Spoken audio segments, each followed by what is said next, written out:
All right, people, we're going to discuss this and the repercussions of it. So, Chris Eubank Jr. and Matt Korobov, they will be facing each other for, excuse me, damn it, I don't know why you're on every video, for the WBA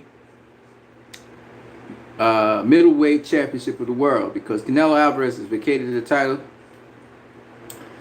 And so Matt Korobov gets an opportunity to fight for a world title once again against Chris Eubank Jr. Let's get into it.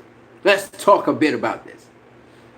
So, for those of you who've seen the weigh-in, this is the fight of the weekend, in my opinion. This is the fight that I really want to see. Out of all the fights, this looks like the most competitive fight of the weekend. I think Andy Ruiz is going to beat Anthony Joshua. My video is on that. You guys can check that out. I believe that Jamal Charlo should get past Dennis Hogan. So those fights don't really intrigue me. Don't really excite me. The fight that excites me is Chris Eubank Jr. versus Matt Korobov, because Matt Korobov has been in two very tight fights. Most recent fight was a draw. Some people thought he won. And of course, against Jamal Charlo, he lost a split decision. A lot of people thought he won that too. So, how does Chris Eubank Jr. perform against Matt Korobov?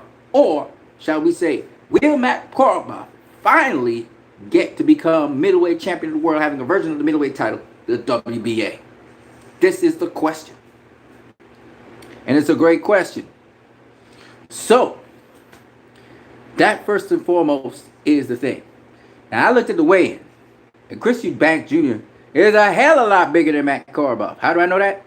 Look at his body defined. You can see he dehydrated. A lot more than Matt Korobov. He don't look out of shape. He looks perfectly in shape. He looks fine. But my point being, he is definitely significantly bigger than Matt Korobov. When he rehydrates, he's going to be a much bigger dude than Matt Korobov. Pause. Chris Eubank Jr. said he's coming to the United States to make a fucking statement that he's the king of the division. I actually believe him. But here's the problem. I also know that Matt Korobov is a hell of a fighter. For Chris Eubank Jr. to overwhelm Matt Korobov, beat him down, and get him out of there will be a tremendous statement, no doubt. I can see that happening because he's going to be physically stronger and bigger than Matt Korobov. No doubt about that. I also believe he's much more well-conditioned than Matt Korobov. Will that be enough for him to stop Matt Korobov and beat him? I don't know. He's talking about boxing Matt Korobov and then taking it to him later on and knocking him out. I personally think Matt Korobov is a very good fighter. So my question is, will Chris Eubank Jr. do that and become the WBA middleweight champion of the world? My answer to you is yes. I think he will do that. However, it's going to be an exciting fight. Matt Korobov will get his shots in. He will get his patent shots in. And we will see if Chris Eubank Jr. can take it. And I think he can. And so, at the end of the day, this is like a replay of Julio Cesar Chavez Jr. versus Matt Korobov. I think Matt Korobov faced him. Or was it Andy Lee? Okay, it could have been Andy Lee. Sorry, my bad. Nonetheless, I do believe Matt Korobov is going to go down swinging.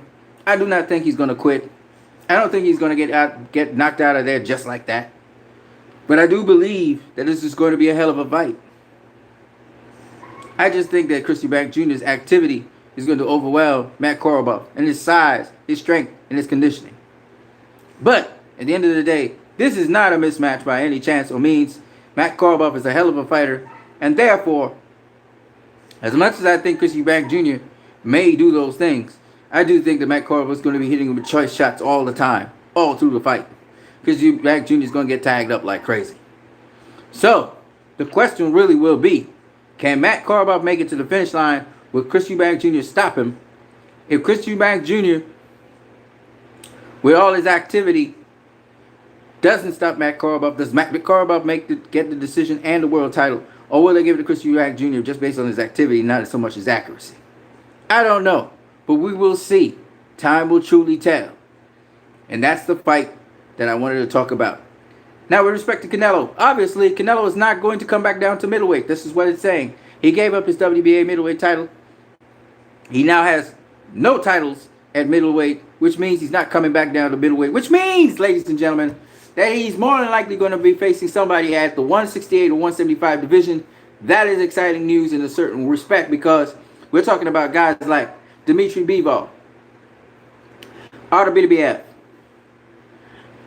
Jack Badujak, Jose Ramirez, Jesse Hart, and so many more at 175. Then we're talking about guys at 168. Callum Smith, Billy Joe Saunders, maybe David Benavidez, but not right now. Maybe Caleb Plant, but not right now.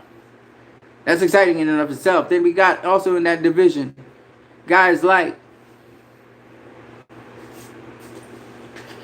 Angulo and several others. Well, of course, he already faced Angulo. He already faced Danny Jacobs.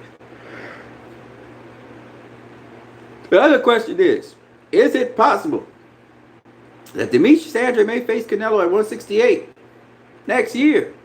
Who knows? But what we do know is this.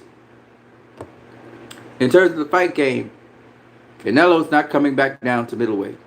He's going to be campaigning at 168 or 175. And that is that. I'm going to catch y'all guys later. I'm what you need. If you like this channel, subscribe, share, comment. And if you want to donate via Western Union or MoneyGram, I'm out. Peace.